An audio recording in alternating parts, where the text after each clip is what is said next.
Welcome to TSG Talk. TSG Talk aims to contribute positively towards the care of an injured casualty or vulnerable patient.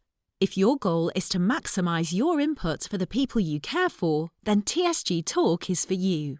Our podcast will interview colleagues who are at the cutting edge of their professions. Often they're involved in creating solutions for areas that historically have proven difficult, or have a wealth of experience in a particular complex response.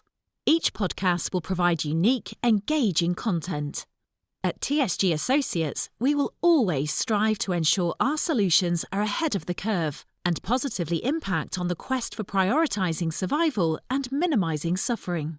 We believe TSG Talk will complement our vision and provide a platform to enhance your response. It is my pleasure to now pass you across to our host, Senior Partner at TSG, Colin Smart. Welcome everybody to the latest edition of our podcast, TSG Talk. Today we will be looking at how the emergency services train to deliver optimal care when they're working in adverse weather environments. And specifically tonight we'll be looking at some of the issues that they are faced when working in very cold environments. Sergeant Rob Simpson is our guest tonight. He wanted to evaluate the efficiency of emergency services in the cold by setting up a very realistic incident. To do this, he hired an indoor ski slope, set up a road traffic accident, and then evaluated the efficiency of colleagues working in the extreme cold. It's a fascinating conversation tonight.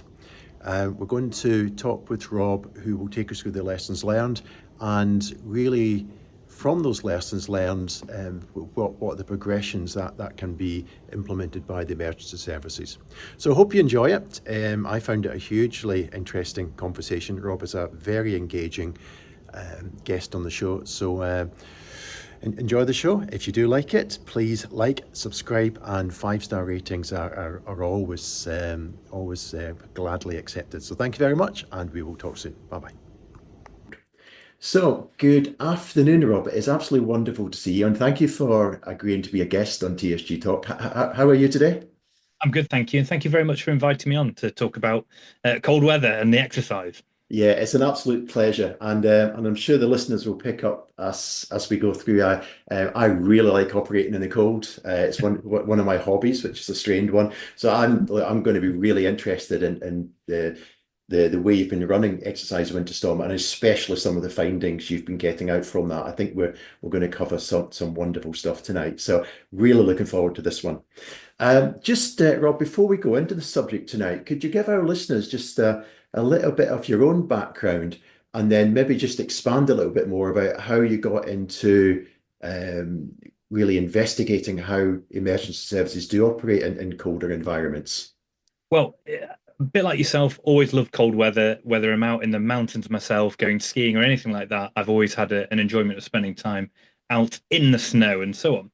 So joined the police 20 odd years now, if not more ago. And I've been based in Cheshire on the east of the county, which is kind of right on the border there with Derbyshire. So you imagine Peak District National Park, we only have a small section of it, but we saw some challenges way back when. We were using kit that was about 50 years old when I was joining, and it was all tired, but we were expected to go up and carry on policing areas up in the east of the county. And it kind of grabbed my imagination because as a young PC, we were going to these jobs in old Land Rover Defenders, and they were formidable beasts, very cold they were. But we would end up going out and about, and it was brilliant. But these kind of small incidents that were happening were building up, and we was recognizing quite quickly that we were having these issues. We were turning up struggling to deal with what we were faced with, if we're being brutally honest about it. So a snow plan was created for the force, decided what was going to happen. We had some investment in working on that. That was way back when. And then when I going through promotion, became a sergeant in the local policing area, and I decided to take on the snow plan myself and taken on that wonderful title of the Snow Sergeant. However, that has now developed into the extreme weathers. We're starting to look at sort of heat, and we're starting to look at flooding too. And that's kind of where it's developed from, really. A real interest in making sure that when we're sending officers out into these environments, we're working with the right agencies, be it our partner agencies, or voluntary sector, and we've got the right kit to do it. Because ultimately, if we can maintain that we're looking after ourselves, we can continue to look after the public in these rural areas. No, isn't that really interesting? And I think your last sentence there was a really important one. I think anybody who's operated in reasonably extreme cold, and we're not talking your -30, -40, we're talking about zero, maybe 1 or 2 degrees above, a few degrees below, not extreme Arctic environments. But you're right, if you don't look after yourself, you cannot look after the people you're there to care for.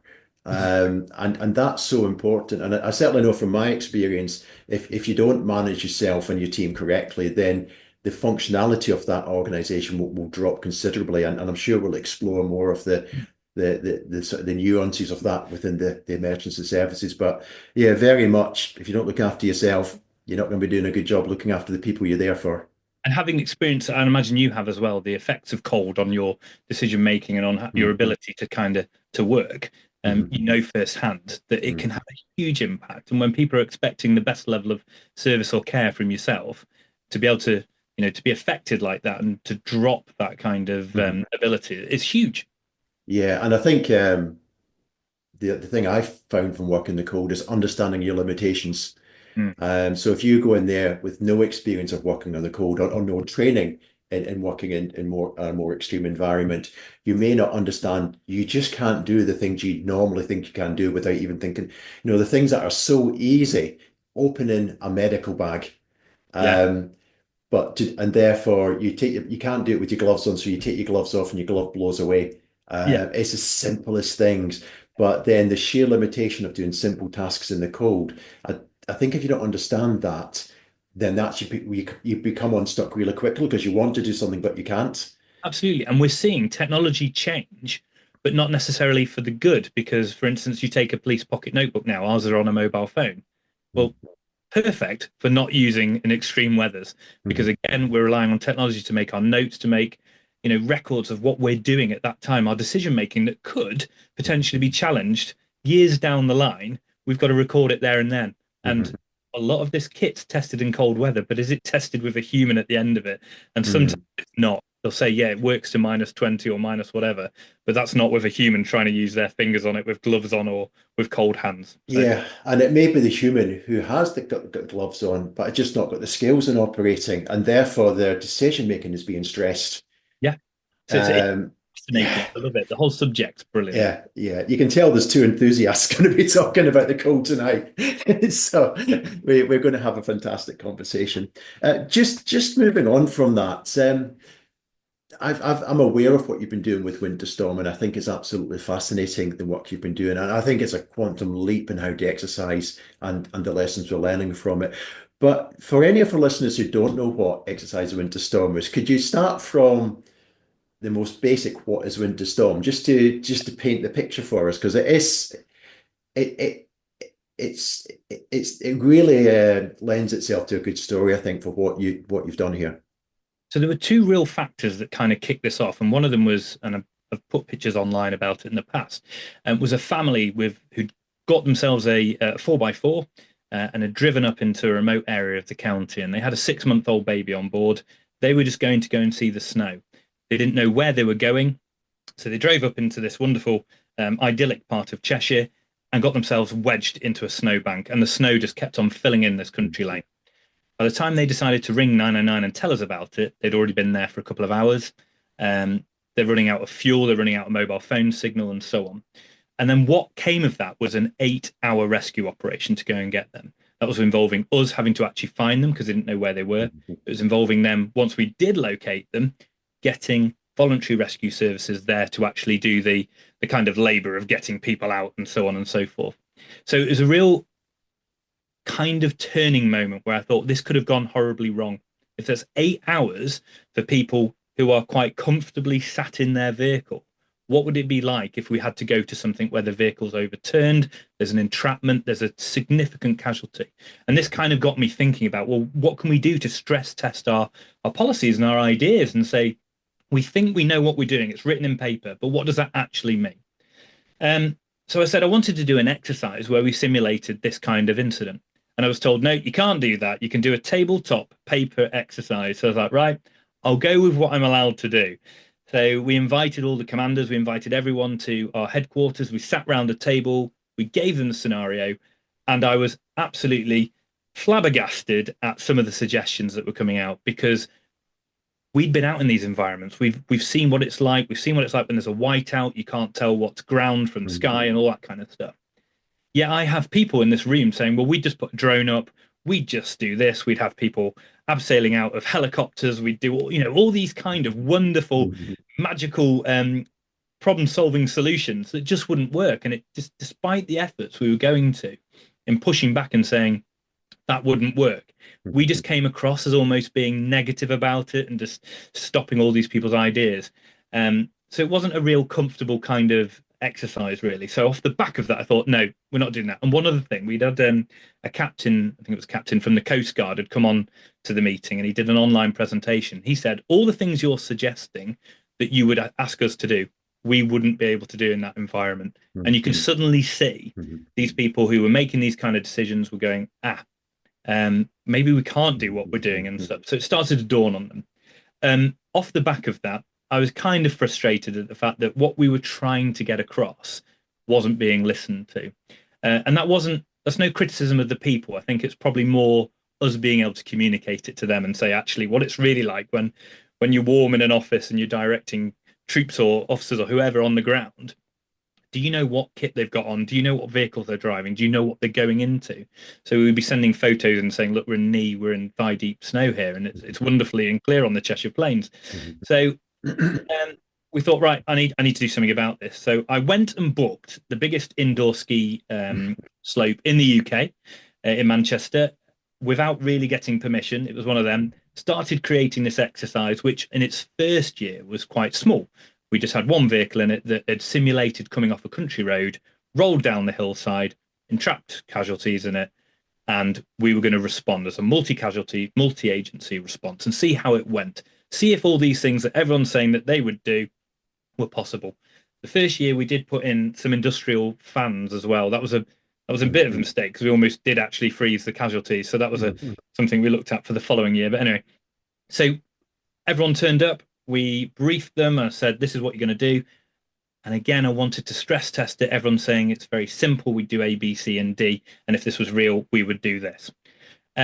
So we worked on the idea of let's break it. Let's break the policies. Let's break what people would plan to do. So if something was going well, let's take it away from them. So the first thing was you can't just go to the car that's crashed on the snow. You're going to have to walk to the top of the slope. You're going to have to come back down. Any kit you want to carry in, you're carrying up the slope.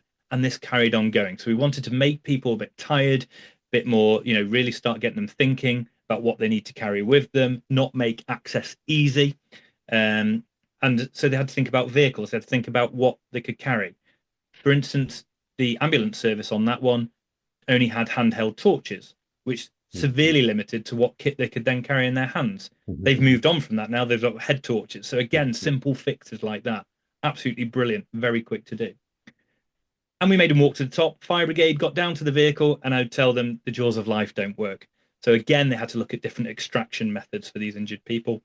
And casualties carried back out through the slope to the top and back down again. So again, the voluntary participants, Cheshire Search and Rescue, Buxton Mountain Rescue, were having to devise ways that they were going to stretch or carry people back up the slope and back out. And it was brilliant because this was a real time where using like the Jessup principles, using this multi-agency plan, we were getting voluntary and full-time emergency teams working together in this environment to come to a successful conclusion. And that's what the whole exercise was about. What we saw was, and again, we've seen it in the most recent, people taking their jackets off to put over casualties. And we were like, they're not realizing they're doing it. They're trying to be helpful, but not realizing they could be in the middle of nowhere and become a casualty themselves. And we were starting to see decision-making really struggle. So long periods of time, CPR in the snow, uniforms were absorbing the cold weather and the snow into the trousers of the officers. So they were really starting to switch off. And you could see that. If you were watching from one of the observation balconies, you could just see it play out perfectly. People started to stand around and almost have to wait to be told to do things. Fire brigade, they're absolutely brilliant. If you want a definition of a teamwork, you see them at a road traffic collision, you'll see them get out of the vehicle, not necessarily need to speak very much before they're getting what pieces of kit out, and they're working brilliantly as a team. Fantastic. We were seeing in the snow, however, their uniforms designed to push away heat. So they were the first to start getting cold hands. They were the first to start shutting down with some of the cold weather sort of side effects, as it were. So a really fascinating way of doing it. So we had the first exercise, and it started to kind of really prove some of the stuff that I was doing. And I don't want to sound big-headed when I'm saying that. This was about saying, look, kind of told you so. This is actually the thing. However, I'm not very good at selling the kind of academic side of it or the actual kind of the science behind it. So this time round, we doubled up with Liverpool John Moores University, Dr. Amanda Farrell and her team, and said, can we put some meat on the bones here? Can we really kind of run the exercise again, look at what we've learnt, and then what we are, when we say we look at what we learn, look at what we're learning, because learnt means it implies we've kind of finished that road, and we definitely haven't. We would work with them to basically be able to push back into industry, to push back into our own organizations and say, this is the reason why we need to do A, B, C, and D. So this year was a bigger one. We had various companies, including yourselves, involved, bringing equipment along to showcase it, to say, this is what you can have, this is what can make your lives so much better. We had students involved, student paramedics, helping to lead teams on it. We had multi-agencies, some agencies which we never expect to want to get involved, absolutely wanted to understand the challenges around cold weather. And we used an electricity supplier as well to put cables down across the car, and the scenario changed. It was about a vehicle that had ignored road closed signs, which is something we see commonplace, and effectively multi-casualties. Vehicles got caught up in the electrical wires. There's another vehicle there full of passerbys that are just enjoying the snow. How do we go about rescuing them? So again, stress testing, lots of different challenges, and seeing how people got on with it. Fascinating. There's a couple of points I'd like to bring out from what you were said there, which I found really interesting. The first thing I'd just like to congratulate you on your pure vision to make this happen. I think from being in an office where you're saying to people who don't have code experience, and you say that absolutely fair enough. If you don't have the code experience, you're making decisions on things that you think will work, but just don't. But you've been able to say, look, nobody's getting this really. And if we don't get this, we've got to do something to prove this won't work. But therefore, we have to unwrap it all and put it back together to something that will work. And I can only have, having been involved with our company to help you support this a little bit, just the scale of what you did and the vision to go to Manchester Ski Slope, to put cars in, to get all these organisations, and then to get learning points on from it, that is phenomenal. And then, as you said, move the academic side of it to get the real learning points out. What struck me from this, it was absolutely visionary. I've never seen anything quite like it.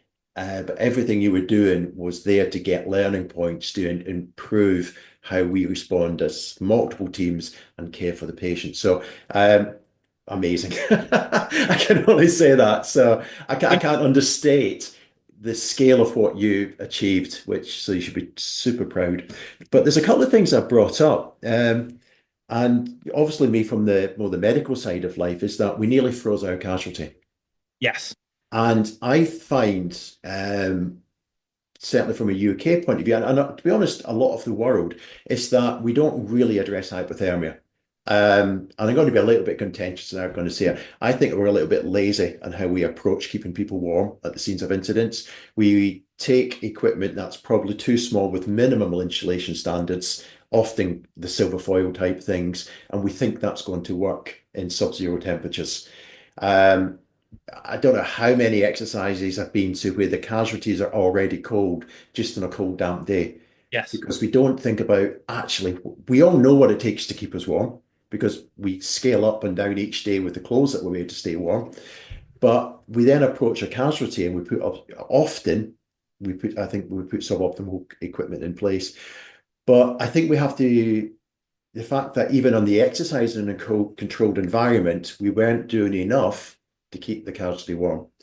And I think that's a big learning point that we have to do generally. I mean, there are some people doing this wonderfully well, but generally we are transporting a lot of cold people to hospital. And I think it's a big area we need to look at. And just when you said that, we nearly froze our casualties because it's really tough to keep a casualty normothermic, but it's really important for survivability to do that. So again, maybe that's one of the things. Actually, how much effort do we need to do that? Are we putting the right level of effort in, or are we below what we should be doing? I think that's a really, really important little point I brought out. And the other thing I picked up from what you were saying is that how it affects decision making. Um, and what I've always found from the cold, it's almost like a death of a thousand cuts. You do one little thing wrong and the cold gets in. And then it starts to slowly start and spreading and infecting you, isn't it? And it's a creeping type deterioration. And if you don't get your systems right, it will hit you every little bit. And then you start to feel a bit rough. But it's really interesting. I often look at cold as being how you do your sort of your motor function skills and your fine skills and how you can maximize that. But you were saying a lot of the decision making was something you were picking up on that was affected. That's interesting. Anything specifics you brought out on the decision making, I'd be interested to talk a bit more on. Well, so I suppose talking about like the motor function stuff like that for a second, because they were trying to make their pocket notebooks work, which are electronic and so on, people were removing their gloves, and that was that seepage, that seeping, getting the cold in, and once that starts to happen, a bit of a problem. But on the decision making, it's difficult to kind of put it into words, or the people I was seeing making the decisions, I know. I see them all the time. I know there's some brilliant, they are, some great people on the ground there, able to make very good, strong decisions, fast, timely, all the positive things you could think. They are absolutely brilliant. But what we could see if I'd left them, or were we seeing, is we put them out in the cold, and I was seeing them switch off. It's very difficult for me to explain because I know them well enough to see how that was slowing down. And I think that's a big thing. Going back to what you're talking about, like hypothermia and keeping people warm, we're still not learning enough about it. And I know we just touched on the foil blankets. People, when foil blankets first came out, there must have been an amazing advertising push on that because everyone still remembers, a foil blanket, but doesn't really understand how you use it, where to use it appropriately, and so on. So I think we're all guilty, even still within the emergency services and that, of having that mindset. Whereas others have moved on in their, within the paramedic world, within mountain rescue, search and rescue, and so on, and their understanding. Certainly within the police, we're very still guilty of understanding that a foil blanket will just wrap you and get you warm again. And it's how do we get that message across? And I find that really fascinating. This is all part of this big project. It's about making sure we do get the right messaging out there, and we almost, go against the wrong messaging because there's a lot of wrong messaging still coming out. Yeah. No, I think you've really hit an important point there. There is a lot of wrong messaging, and I suppose at this point, again, more from my medical side, I'll come back to the foil blanket. It has been really picked up as magic material from space, as I call it. And if it worked, then none of us would be carrying our big sleeping bags. I always say to people, and the best way to judge, do you think it will work or it won't work, is if you were to take your family camping tonight, so it's about 0 degrees in Halifax today, would you take a foil blanket because that's what you want to wrap your patient up in, or would you take an appropriate sleeping bag? So if you're not going to put your kids in it tonight to go camping in a controlled tent environment, why do you think it's going to work with a patient who's in an uncontrolled environment in the same temperature? And everybody goes, yeah, okay, I got that. So it's interesting. And just following up from the story, we did a TSG pod from a Norwegian researcher, Jorgen Melle, who's a PhD in the subject, but is also a flight medic as well. And he often found he would fly out to patients who would be sat on their sleeping bag, but wrapped up in a silver foil, because the marketing and the messaging said, I am magical. But actually what they should have been is wrapped up in their sleeping bag that they were sat on. So I think the messaging is not as it should be. It doesn't, and I think too, it's strange that some of these things, and maybe it's the limitation of experience of working in the cold that some people have, that they're saying, I've been given this, therefore I will apply this. And there's that disconnect. Would you ask your kids to sleep in that tonight? And I think that's a brilliant way of looking at it, because again, and we may come on to it when we talk about the developments and how we're moving forward with the kit we're now using, and there's still a too cool for school reluctance sometimes to use some of the kit. And there's also the kind of understanding of how to use it and when to use it is still a big issue for us, because we are a very opinionated society now, and we can go to various different online sources and try and gather information that we feel suits what we believe, as opposed to actually trying to fact check it, making sure we understand what is the right treatment process, what is the right thing to do. Yeah, it's really, really interesting, isn't it? So just from your experience on running the exercise, was there any specific stories that came out from it? Because I always think people remember stories and learn from stories really well. Was there any sort of stories that came out where you said somebody did this and we noticed that, and that therefore we recorded it, and this is what we learned from that experience? Anything specifically that you've seen happen that you think there's a story to be told there of why that probably happened and how we can maybe prevent it, or maybe something worked well and maybe something didn't work well. Stories can be everything worked good or not so good sometimes. Okay, so a few things that came out of it. If you were to watch any of the footage from the exercise, because it was River was very kindly recorded in the 360, you'll see one of the fire officers take his jacket off and put it over a casualty. So again, instantly we're seeing decision making in cold weather. He's looking after a casualty, but is he looking after himself, and will he become a casualty as well?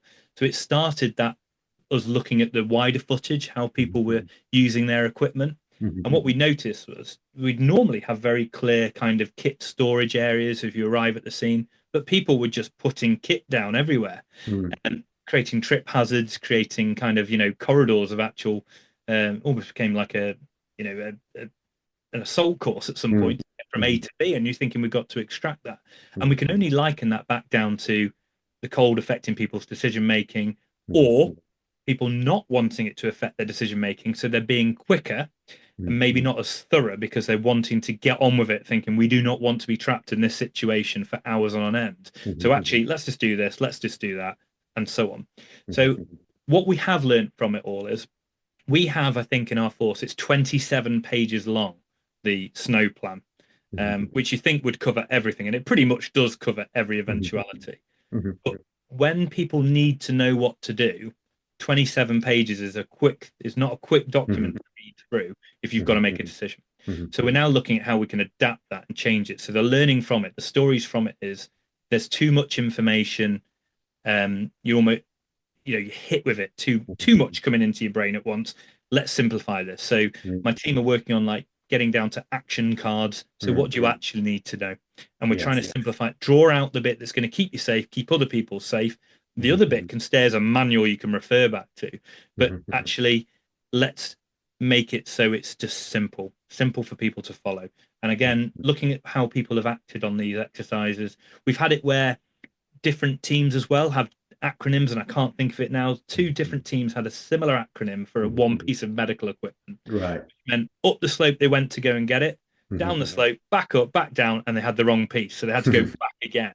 And you think that's time, that's energy, that's again just not checking. So anecdotally, it all comes back to the resilience of the people attending and how they are kind of preparing for this as well. The things we're learning about how a mountain rescue team or a search and rescue team may be more resilient in their mindset because they're there because they want to be doing that role, they volunteer for it, compared to emergency services whose bread and butter might be business as usual every day of the week, and then this comes in, it takes them out of their comfort zone. How the kind of different teams interact. Fascinating. And one of the things I'm picking up there, when you describe things like the equipment, where normally, if you look at the scene of a vehicle incident, the equipment dumps are very regulated. It's what you do, isn't it? And suddenly it's not. So where we've got teams that are highly drilled, let's just say the fire service, incredibly almost like a military type organization, if there's a way to try and explain that, will understand that they do equipment dumps all the time. But if it's suddenly that is starting to get disorganized, that would say that the code is driving a level of anxiety. Essentially, yeah. And so we're trying to already learn from that. So we've had almost like a mobile, or we're looking at some kind of marker post that we can just drop straight at location that becomes very obvious that is the equipment sort of harbour area, if you want to call it that. Yeah. And you've got your Jessup puddle as well. So we Mm-hmm. can really mark it out because Mm, we've got to work on this travelling light with kit as well. mm, mm-hmm. So we can't be carrying big signs, big boards saying this is the RV point, this is whatever. Mm-hmm. But we need to work on that. Mm, If we haven't got the people for someone to stand there and say, this is where the kit is, and I'm going to run the kit area, mm-hmm. then we have to look at something we can actually mark it. It might even just be a trekking pole or something as simple as Mm, that, with mm-hmm. a flashing LED light on it or a static LED light. Mm-hmm. But we've got to simplify it, keep it lightweight, and Mm-hmm. say this is where it needs to go. I might be able to show you something that could do that.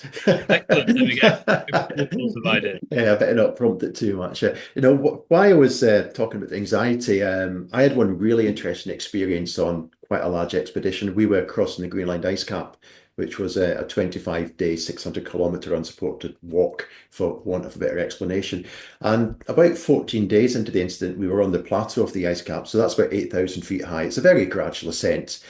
But it was a particularly bad day. It was down probably about minus 35, minus 4. I mean, it was extreme, but that wasn't a problem because we'd been doing extreme for 14 days. And our team was very good at plodding over the ice cap, but one of the lads started to go down with the early onset of cold stress hypothermia, and we did pick up on that. But that it was really interesting. Every day for 14 days, we knew what the drill was for a casualty. We were going to not treat in the open. We build the wall because you can't put your tent up without an ice wall behind it. It'll just, especially in Greenland, it'll just get ripped away. You build a wall, you put your tent up, your casualty goes in, we sort it out, we fix everything, pack away and go again. And the chap that was going down with hypothermia, I took him to one side, started to get in some exercise, started to solve it. And I said to the team, right, we're going to have to set up a very quick camp to get this guy warmed up again. And everybody had built an ice wall for 14 days. And because there was a slight bit of anxiety, the wall fell down 3 times. Right. Because they were trying to rush it and they were trying to think. So they were in, yes, it was extreme temperatures, but this was a team that had worked well in extreme temperatures. But you'll put a little bit of anxiety, and the simplest task, which they had replicated, didn't work. And I remember looking and overseeing this wall falling down, which had never happened. You can imagine you cut the big blocks of ice and you literally do it like a brick wall. And once that's up, your tent is completely protected from the wind and everything's safe. Fell down 3 times.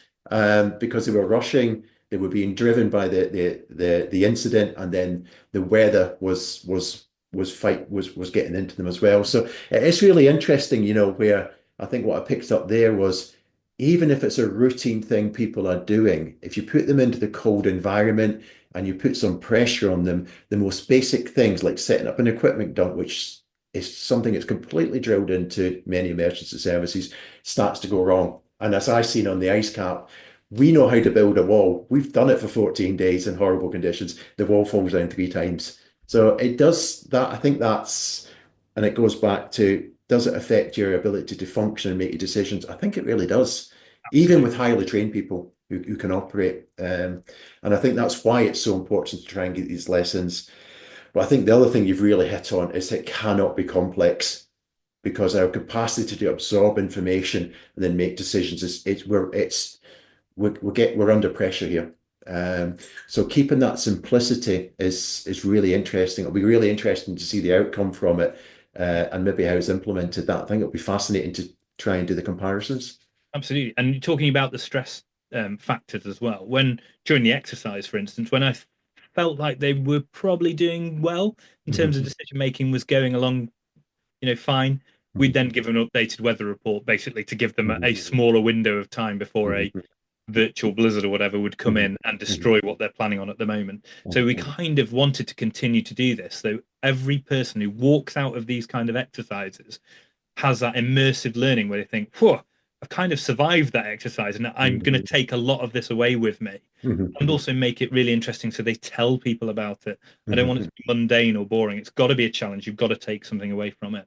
Yeah, and I think what I noticed with the exercise as well, the challenge you give these people are relevant challenges. Yes. I always find, I don't know how many exercises I've seen where the crews are responding, and then suddenly there's a nuclear explosion around the corner, and you go, "Oh, come on! What do you want me to do?" Well, this is what fascinates me, though. You think about the exercise we're running and how many people that absorbs to deal with. But if an entire county, we've just had it with the weather we've just had, Hmm. where roads were shutting down across our county, across the whole region. Well, if that accident had been multiplied tenfold, Hmm. what do we do about our resources? Because there's not an infinite number of voluntary rescue services, and certainly not emergency services. So again, it's about how do you use your resources, and that's Mm. another additional pressure. If you're there thinking this is in a queue of all these other road traffic collisions, or in a queue of people that need to get to their houses because they're a victim of Hmm. some other kind of crime, because we Hmm. can't just solely focus on the road Hmm. traffic side. People Yeah. who live in these vulnerable kind of rural communities, we need to Hmm. continue policing them. So again, it's that knock-on effect of how do we all work together to visit not just one scene of an incident, but multiple. And it's just Mm. brilliant kind of challenging Yeah. people to try and get their And head. and a good challenge. And I suppose this comes back to trying to take your plan down to a very simplistic level. So you can give it to the non-skilled person and say, do point one, two, and three, and you're roughly where you need to be. Yeah, Whether it's one, two, three, four, five, and six. But it's I think one of the challenges will be how to communicate your lessons to the yeah, people who don't have the skill and who absolutely. maybe haven't had the training, but they do have the action card, and will Yes, that action card communicate? Because it's all well and good teaching people who's used to cold to operate in the cold and learning from it, but actually the ambulance crew on the normal shift who have never had any experience operating the cold because they just haven't, guess who's going to turn up? exactly. It'll be them on their first Yeah, day, whichever. Yeah, yeah. So that'll be interesting how we you look at lessons and get it down to the how do we keep the person with virtually no experience, and how do we give them the information they need for the period of time they'll need it for? It's a fascinating subject. Good, good. So just moving on from that, if you would just say, and it probably is quite a nice way to continue conversation about how would you get the information down to the people with the least experience, but what would be the priorities if you were to maybe say there should be three priorities you need to think about as an emergency services worker if you're going to respond in the cold? What would be the priorities you think they should be putting around in their head and considering? Probably quite a tough question, but see, oh, see, I think so. Within the emergency services, we have the ability to declare major incidents, or certainly in our constabulary, we have a major incident standby as well. Not every police force has that in the UK. But essentially, when we're dealing with these kind of challenges, it isn't, we've got to recognize this is not business as normal. The climate we live in at the moment, day in, day out, all the emergency services go about their work, no issues. When we're starting to be hit by cold weather, flooding, heat, and stuff like that, we should be getting everyone round the table at the earliest opportunity. Everyone from voluntary sectors to local resilience forums to have that discussion. We have got this kind of weather on the way, or we've had a load of snow. It's all going to melt very quickly. We're now going to end up with a load of flooding, which is what we've just had. So I think first thing, if we know we're going to this, for any responder, right down to a police officer on their first day, for instance, needs to understand what a major incident is and not have this kind of, not be scared to declare it and say, I am concerned about what's going on here. There is a risk to people's, lives here. There's a risk that we haven't got the right kit to get to people without our partner agencies getting involved. I'm going to declare this because again, we can always pedal backwards from that. It shouldn't be an embarrassing thing to ask for friends, ask friends for our help or ask friends for help even. Yeah. So that mindset with going into this kind of working, have that mindset about what can everyone bring to the table. This is a team effort straight from the offset. Don't get stuck in by yourself because that's when you find yourself quite isolated. And I think we've probably all got experiences where we've gone with this mentality of we'll do this and then realize we need the help. Um, I think the second thing is understanding our own vulnerability. So, like yourself, love the cold, go out in it, will actively seek situations which many people would prefer to just stay indoors, keep by a nice warm fire. But understanding that we are vulnerable, understanding what we can do to, protect ourselves so that, a bit like what we said before, so we can keep on helping others.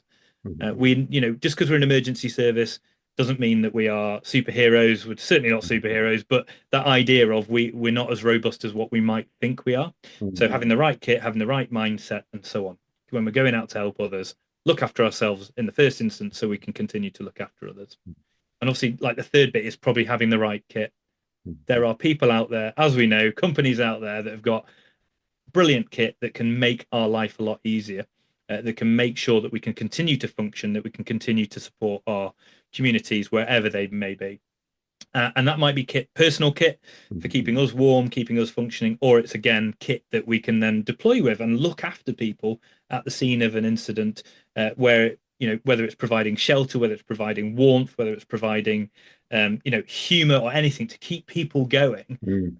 It's so important. And I think the three factors then for me are: be a team player, have the have the mindset and understand that you are vulnerable, approach it from that angle, and that will keep you safer. And then equipment wise, and that's not an easy thing, because when I talk about kit, we've now got lids, we've now got helmets, lids, we've got micro spikes, we've got insulating coats, we've gone for a very similar coat to what our voluntary rescue services carry, on the basis that if it's good enough for them and they tend to be better kitted out for this weather than we will be, then let's follow a similar model. We've chosen blue, which I know some mountain rescue teams, but not the ones that operate in our area, wear blue. But the majority of voluntary rescue teams are in some kind of red or orange, so we can be easily identified as not being part of those teams when you're looking at the bigger picture as everything. So even having that right kit, and you were talking about how do we get the messages across, telling people we've got it, telling people to use it is huge. And people might, it can be down as something as simple as, oh, I don't like the way I look in a helmet. Well, you might feel like you look like an idiot, but I can tell you, if you slip over and crack your head open, you're going to be very, very pleased that doesn't happen if you're wearing the kit that we're trying to get in. Again, the kit is a big issue. I speak to people from the north of Scotland right down to some of the islands around the UK who are asking, how do you get this kit authorized? How do you find the money for it? And it is a battle, and I get that, again, because we have to look at the UK throughout 365 days, and these might only be short periods of time that we require it for. But I can tell you now, it makes a huge difference at that exact moment. And when you worry about the things that what we might be open to liability wise or whatever, the money that we need to, or we can spend on equipment that makes things better, is far less than what an organization could find itself paying out for if we get things wrong. So you've got to weigh up that health and safety kind of thing, and what's acceptable, what's suitable. Yeah, it's interesting, isn't it? And if I was to put anything on equipment, is that working in cold environments, details matter. Yes. If you don't have a toggle on a zip, you ain't going to open a zip with gloves on. And if you don't have the toggle, you then take your glove off, and taking your glove off will let the weather in. It's such detailed. Just an area of interest that I've always thought that the most important piece of kit in cold weather is your base layer. And just for any listeners who maybe haven't got quite a lot of experience in the cold, but we're always trying to avoid sweating in the cold, because ultimately that will, if anything's going to make you miserable, is cold sweat cooling on your body, and at more extremes, it's got more problems. But did you think anything about a recommendation if you're going to be working in maybe like the last cold snap the UK's had, where it's -5, -7? Is there any thought on saying to crews you should be thinking about this base layer, because if you are sweating at an incident, that is actually one of the biggest problems. And we always use merino wool, and I know that's very expensive, but it was the natural fibers by your skin. But was there any thought on that at all? I'm just thinking from my own experience what I think is probably the most important bit of your system. Absolutely. So 100%, we are looking at this as part of the wider project with the university. So we are looking at deliberately freezing people with standard uniform on that we get issued, including the trousers, which I used to wear originally, that would literally wet freeze. So you end up with sort of cardboard trousers, solid trousers, all the way through to the kit we're now deploying as a team with. And the middle ground there is actually just showing, or is going to be showing, how a base layer, simple addition and very cost effective, if you look at it as a bigger picture, can make a difference.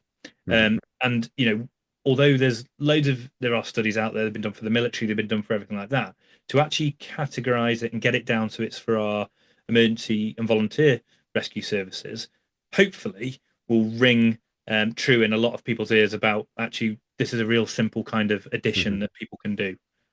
You'll find that experienced cops working in kind of mountainous areas or hilly areas or so on will be investing in their own. I certainly have got my Yeah. own thermal layers underneath my Mhm. uniform when I'm operating as well. Yeah. Yeah, it's an interesting area because there's some beautiful credit there. Looks fantastic, but it's actually the bits you don't see are often the most important. And then just selection of gloves is, I mean, there's a PhD in what glove to wear in emergency services of the cold somewhere, I think. But they are the things that allow you dexterity to work or not. And if they're not designed for the job that you have to do, you're not going to be able to do what you do. So I think there's the whole area of kit, and then there's the really specific bits that are absolutely critical to have been tested within your operating environment that you have to look at. So it's a big old subject. But I also think you picked up on a really good point, is that it's not just your kit you're wearing, it's the ability for somebody to bring a hot flask of tea. So come out of the incident, get some warm drinks inside you, get warmed up and go back in. But that is equipment as well. Yeah. And that will make your team more functional. So it's thinking, what's the spider web of equipment that we need to bring to the scene to keep us efficient?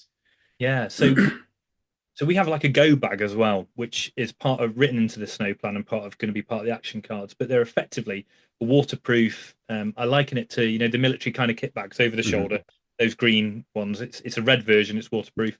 It's got in there loads of bits basically to keep you functioning, including all the basics, extra thermal layers. There were which just need to be checked actually, which is the self-heating kind of ration meal type ideas as well. Just so that we got stuff in there so you can keep functioning. And there might be sort of like chocolate in there, there might be bits and bobs just to keep it maintained. But what happens when our vehicles are deploying in the snow, they almost become like a mini shop. There'll be so much kit, food, and drink in there from all kinds of different brands, lots of treats, lots of it to keep us functioning because we have the luxury of having that vehicle somewhere nearby. We're not disappearing for miles and miles and miles away from people from a roadway, for instance. So we can keep high energy stuff with us. We can keep carbs with us. We can keep all that kind of stuff in a vehicle. So we've got those luxuries, and sometimes you learn through experience about what works well, what you can get in there. And then what we carry on ourselves, we may have shorter term things to keep us going, keep our energy levels going as well. But I think, yeah, so sorry. No, you've hit on a really interesting point that working in the cold uses a lot of calories. And maintaining heat uses a lot of calories. Excuse me. It was interesting you're saying you're going through the experiments of taking people hypothermic. We've done a couple of similar experiments looking at testing some of our systems. But one thing we didn't think was going to happen was when the two teams that we took people down to 35 degrees. So they were probably very mild hypothermic cold stress. And they were probably at that level for about an hour and a half. But what we found, and it wasn't part of the experiment we were doing, that everybody who had been cold stressed was absolutely exhausted for between 24 and 36 hours afterwards. Because they've been shivering, using huge amounts of energy. And I went through the experiment as well. And I couldn't believe how tired I was. And what struck me there, from a medical point of view, how much energy is your patient using if they're hypothermic, which is another area to look at. But yeah, if you got people working for a prolonged period of time at a complex incident and we're not topping up their glycogen stores and topping up their hydration levels, their ability to function and especially decision making when those blood sugar levels are dropping is really going to be inhibited. So I think you've hit on a really good point. Operating in the cold takes an awful lot of calories, and we're going to have to maintain that and not maintain it to the point it drops too far. We've performance inhibited and then we'll pick it up. We've got to get it before it drops. Absolutely. Now, there's two areas with that as well. So my diet completely goes out the window with that. But how much moisture you lose just through breathing in a cold environment as well, just become that risk of becoming dehydrated as well through the strenuous exercise and so on. But the other thing, and I'll just touch on it slightly, is toilet breaks. Now, if you imagine we're in uniform, we're at these locations, we're in the middle of nowhere. It's not something you can just, if you're out mountaineering or walking, you may be able to find somewhere to go to a bathroom. However, you're in uniform, you can't do that. You can't be seen to be doing that and so on. So that brings us some issues with hydration as well, because people are reluctant to take on too much water, too much fluids or anything like that, because they might be caught short and need a loo break. So by doing that, they're actually causing an issue for them before it's even happened. And you'll find that, right across the whole the services, because if you're operating in these conditions, there just is nowhere to go to the bathroom. So if you then reduce your intake, thinking I don't want to get caught out, you're then going to become a victim of the environment, and we are seeing that play out. Yeah, and it's even more exacerbated when you think of the male and female issues in that as well. Yeah. It's a bit easier for a male to go to the toilet. It's an awful lot more difficult for a female to go, and that's important. And it has to be thought through because, again, if you're looking at keeping that individual working efficiently, keeping hydrated, but actually not almost being in pain because you've got no way to go to the toilet, that's a problem. 100%. And I think that's going to be one of our biggest battles, is to encourage people to keep taking on fluid, energy, food and all that sort of stuff in an environment where we're saying, if you suddenly get caught short, there's nowhere for you to go. And people don't want that embarrassment. No. But the side effect is that they will start to lose their functioning, their decision making, and so on. So it's a real about trying to find that balance. Yeah, there are so many aspects to this when you get into it, and I think that's one of the reasons I find it such a fascinating subject, because the amount of areas you have to consider to actually produce an effective individual, but also an effective team, are very considerable. And you've almost got to think, you've got to do some sort of whiteboard exercise to think of everything, because the smallest thing will knock the system. And there'll be ripples all over the place if you don't get it. I always sort of class it as you've got to put lots of stars out there and you've got to join them all up. But it won't work if you miss one star because the solar system will fall apart on you. You've got to make sure all your stars are recognized, you understand where they are, and then you need to work out how it's going to all join up, equaling an effective team at the end of the day. And what does that equal? Really good care for your patients and optimal care for your patients. And we'd all concentrate as an organisation about what we would do on the snow plan for reducing risk, for getting to people and that lot. But no one was concentrating on food and drink and basic environmental functions for human beings. Was just considered, we knew what we were doing because we were all adults. Yeah. And when you take them into a different environment, you remove that comfortable nature. That's it. It's a switch off for some people. Yeah. And we know when we're focused on our job, our cone of awareness does get focused in. You then put the cold climates into it, then you've got that challenge and all the specifics of challenges that we've been talking about. Fantastic.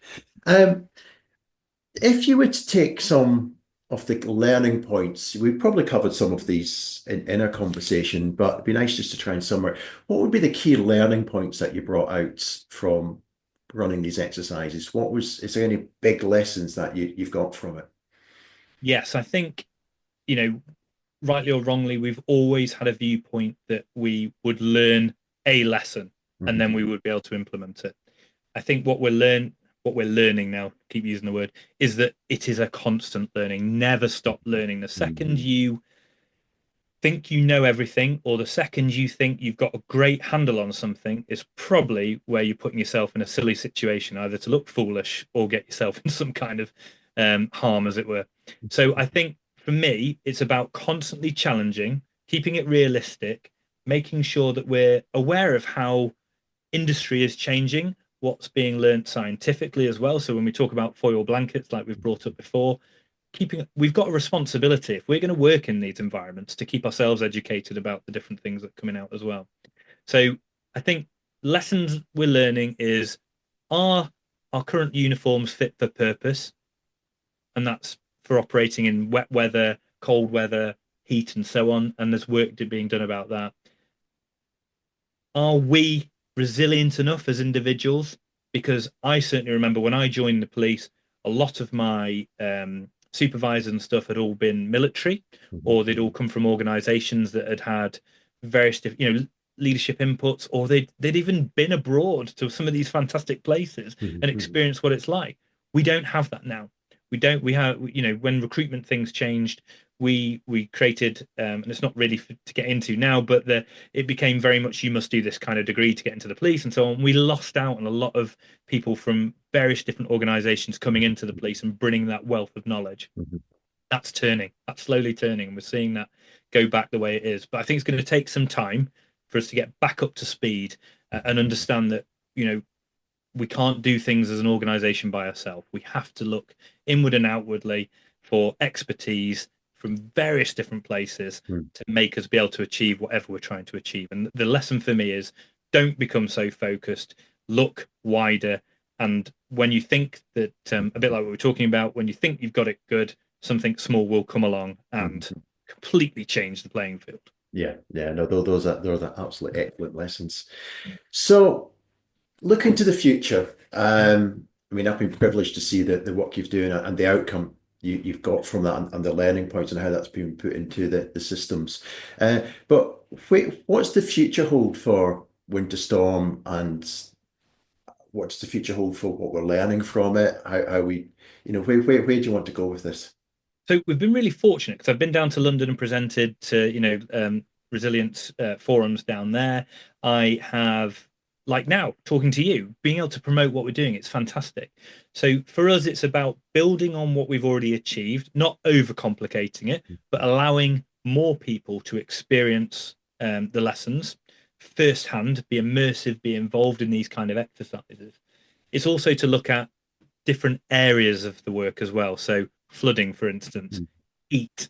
We need to be starting to incorporate that in. So as much as I love the cold stuff, and that's where it started, we've now got a brilliant team coming together from academia, from the policing world, from fire, from ambulance, from the rescue services, and so on. We're in the best position now to start exploring the whole spectrum of the areas we need to look at and see how we can develop things. So the future for us is very much about making, real contributions nationally, even internationally if needs be, Mm. about what we're learning here in the UK, and making sure that anyone anywhere can have a voice or an involvement in it. Because I think that's really key. Because if we can make this something that everyone has an investment in or gets invested in, then it becomes it becomes this Mm. breathing animal, as it Mm. were, that can keep going, and that's what we want from it. Yeah, fantastic. And academically, what are you looking? Because you were saying you had, well, I've got to look at my notes, but you had one of the universities being involved in it. What are they looking to do So academically on it for you? yeah, so they've already started. So they started with a lot of the pre-exercise, post-exercise surveys about how Mhm. people are prepared, their kind of equipment they're issued with, what they're resilient. So they're getting down the actual statistics, the facts that we can put into well-respected publications as well to spread the word of what we're doing. I find it brilliant. I find it brilliant that they believe in what I'm trying to achieve here, because it Mhm. kind of validates it as well. When you've got people from these kind of backgrounds who see the potential, see the value in it, it's fantastic. It Mhm. opens doors as well, Mhm. funding streams wise. It also opens doors for other people in academia to get involved, because there are people out there that may not know what we're up to, and we might be the solution or the answer to what they're working on, or they may have the answer or solution for what Mhm. we're working on. So that's why we need to keep this conversation going and Mhm. Mhm. ensure the future has got to be joined up, and it's got to be, making it better for people. As soon as if we lose sight of making it better for those on the ground, Mm. then that would be an issue for me. It has Yeah, to be yeah, about making sure the people, the boots on the ground, the practitioners are getting the best kind of support, and we're all behind them doing that. Mhm. No, I think you've hit the nail on the head. What's it all about? It's about making it better for people, whether that's your team, the patient, and you'll even wider, because the spider web of who's involved in the incident, when your rescue person goes home at night and they have had a positive result from what they've done, and they've functioned well and they've done it right, that gets taken home. Yes. Where they've gone to an incident and it's just been horrible. I froze. I couldn't think of anything. I didn't do the job as I could have, should. That goes home as well. So I think there's a big web of who's involved, who does this incident touch, and when we do things well, that information gets transferred to the wider web of the people, our colleagues touch, but it also, when we do things badly, I think we all know it goes to the people that, our wider relationships and everything as well. So I think there's a wider aspect to this as well, just to, there was, the longer term, how that person felt they did, and was it positive or negative?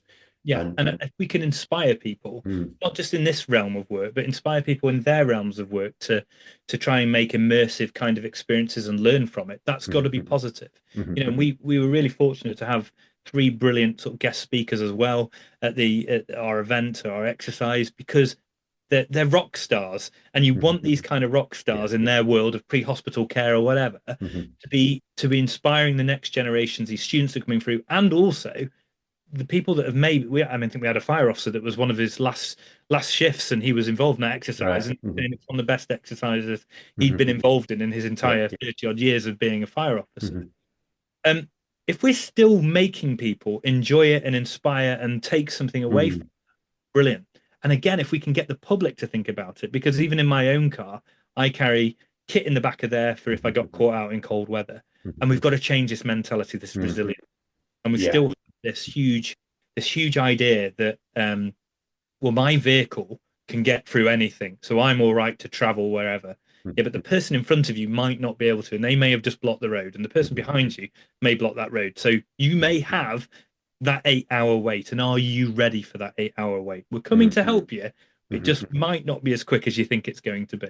And it's Yeah. that resilience. We've got a Mm, society we have to encourage, and through communication, social media, through publications, whatever, we have to show the work we're doing, and we have to say to people, you play a part in this, because we're going to see these periods of time where weather's going to be complicated, or you might not be able to get help to you even on a really nice sunny day as mm, quickly as you think you can, because an ambulance may be stuck at the hospital, so it's not coming to you.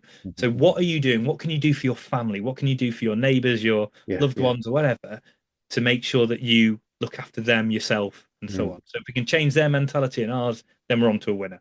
I think you're onto a really interesting point, and there's probably a whole podcast in this on its own, but it was interesting on the cold spell we just had in the UK. And I have got the most wonderful team at work, but most of them were saying, I can't get my car out. I said, well, have you got a shovel? Oh, no. Um, I I took my car out. I was stuck for hours. I was cold, and nobody had put that pre-planning in. Yeah, I mean, the smart family the other way. We've got our shovels, we've got our sleeping bags, we've got everything else you need to dig out. But it was interesting. Nobody. I talked to so many people in the last cold snap who didn't take the steps for those simple things. If my car gets stuck on ice, do I have something I can put under the wheels to help me get out of that? yeah, I'm going through snow, have I got a shovel with me? And do I carry a sleeping bag in case I am stuck?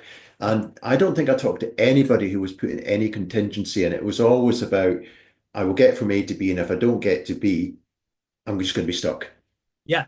And I think the issue is we're investing in this kit for my team, for instance, to carry.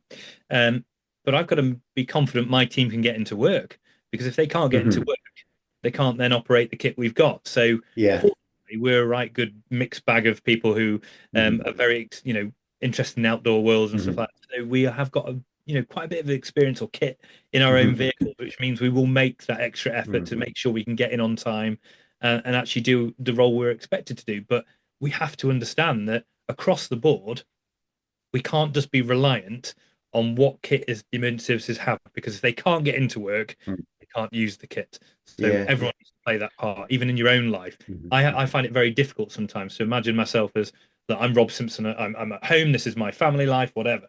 And then there's Rob Simpson who's operating out with the yellow helmet on, appearing on social media saying Mhm. it's bad weather and so on. Yeah. But is Somehow it? get Yeah. from one to the other, Yeah. and it's making sure I can do that. And maybe, I mean, I'm purely speculation, but maybe one of the learning points we get from, the recent weather we've had in the UK, and what you're bringing out from the exercises is that part of the preparation that we can work optimally is that there's a public information Yeah, goes out. We often, these weather systems are slow onsets. They do, we can see them coming. It's not fast onset incident. It's usually fairly slow. So maybe part of that is there's some form of public information that says think about your preparation. using the channels that we'd normally use to boot that. Maybe that's something we're not talking about our team, but preparing the wider community to reduce the pressure on the teams is another way to look. I mean, we can't go on forever, I know, and but we are doing that. We're putting stuff out on our social media that's exactly warning of these issues. Mhm, But then we're getting people coming back and saying, "Don't scaremonger," and we're mhm, like, and they're saying it's not as bad as the snow we had in the 19 whatever. mhm, And I'm like, but there's more vehicles on the road now, mhm, and there's more people traveling to get to work. So the whole society's changed. You can't just say, mhm, well, in 1970 we had this mhm. and compare it to today.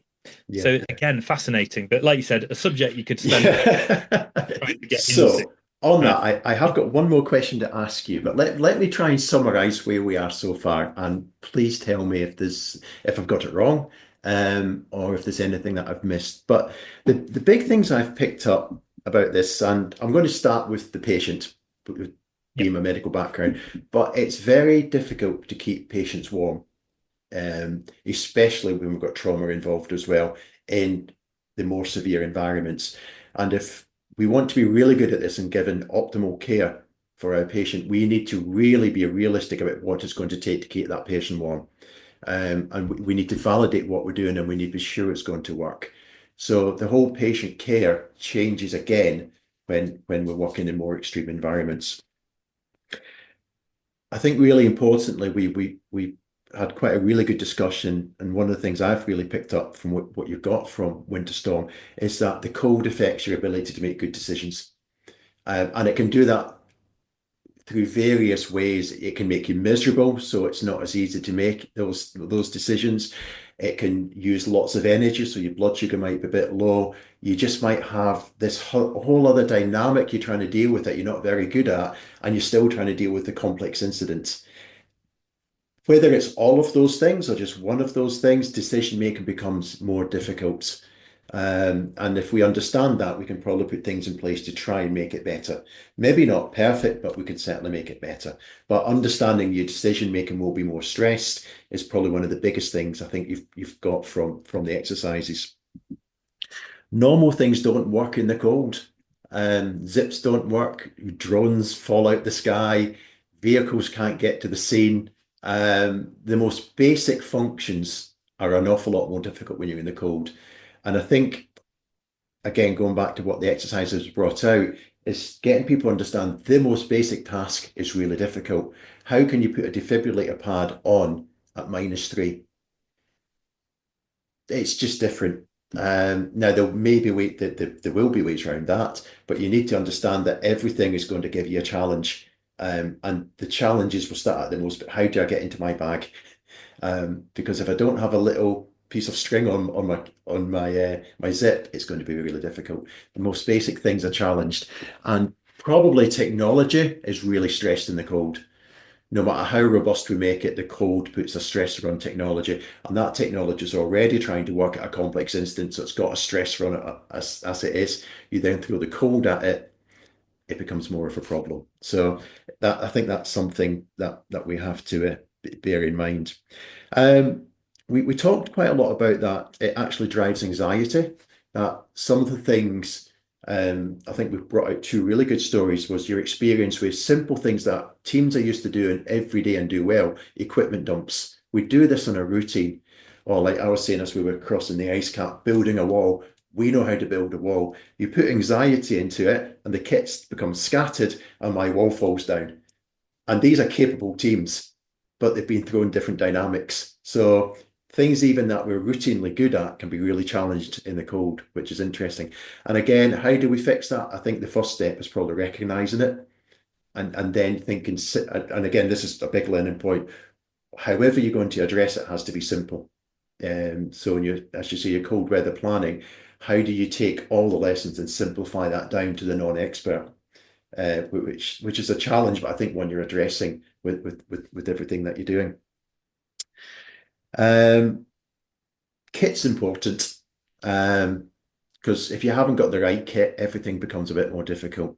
And the detail in the kit matters, but kit's not just about what you wear.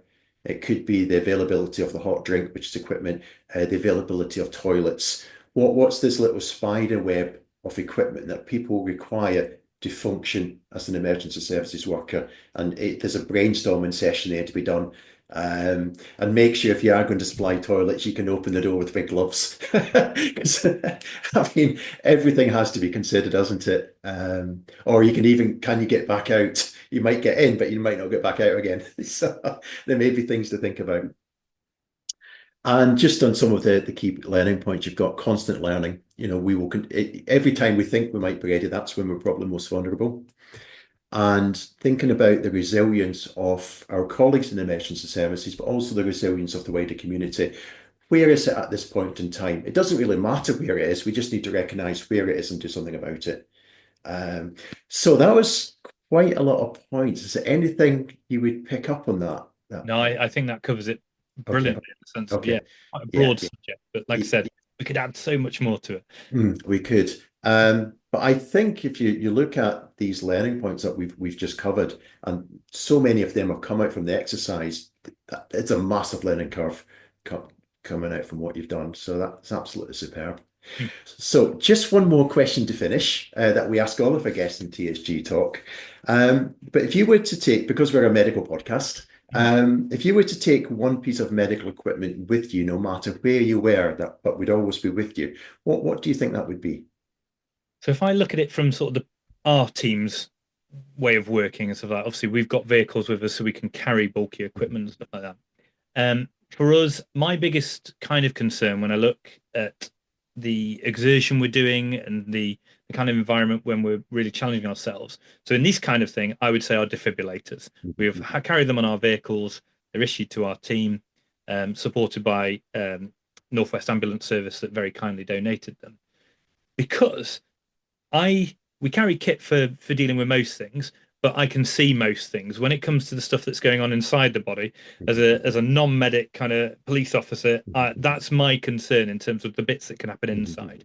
We've got spikes, we've got helmets to protect from slips, trips, and falls. And if someone breaks an arm or does something like that, I can pretty much see what that issue might be and be able to deal with it. But when it comes to heart and keeping people going like that, the defib is there. It gives me a little bit more confidence because I know everything has its limitations, but that for me allows us to think, well, we can operate her, and if we push ourselves a little bit too hard and one of the team was to succumb to some kind of heart issue, then we've got the best chance of keeping them going.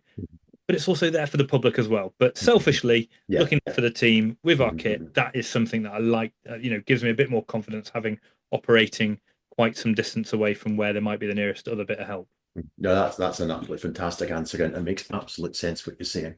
So, Rob, look, thank you so much for this afternoon. I think we've definitely got two cold weather enthusiasts chatting away, as our listeners may have picked up as we've chatted away. But I have learned so much from what you've been talking about this afternoon. And obviously the work that you've been doing on Winter Storm. I can't praise you enough for the vision you've had to put that in place, but continuing the work as well, that you're now moving into academic research on it. You continue in the process. That learning curve is continuing and it's being cascaded to the wider services, which ultimately will be better for the injured person. And I think you summed that up really nicely at the end. We've got to make it better for people. And honestly, you're making it better for people, which not a bad thing to do, really, is it? So thank you for doing that. And obviously thank you for this afternoon.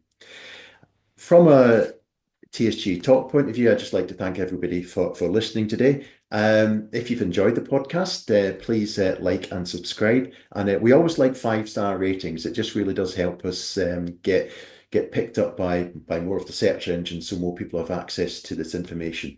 So we'll be back again soon with another engaging episode. But Rob, I'd just like to thank you once again for all your hard work and being our guest today. And let's talk again soon. Thank you. Thank you for taking the time to listen to this edition of TSG Talk. We hope you found the content of benefit. Should you have any questions or require additional information, please visit tsgassociates.co.uk.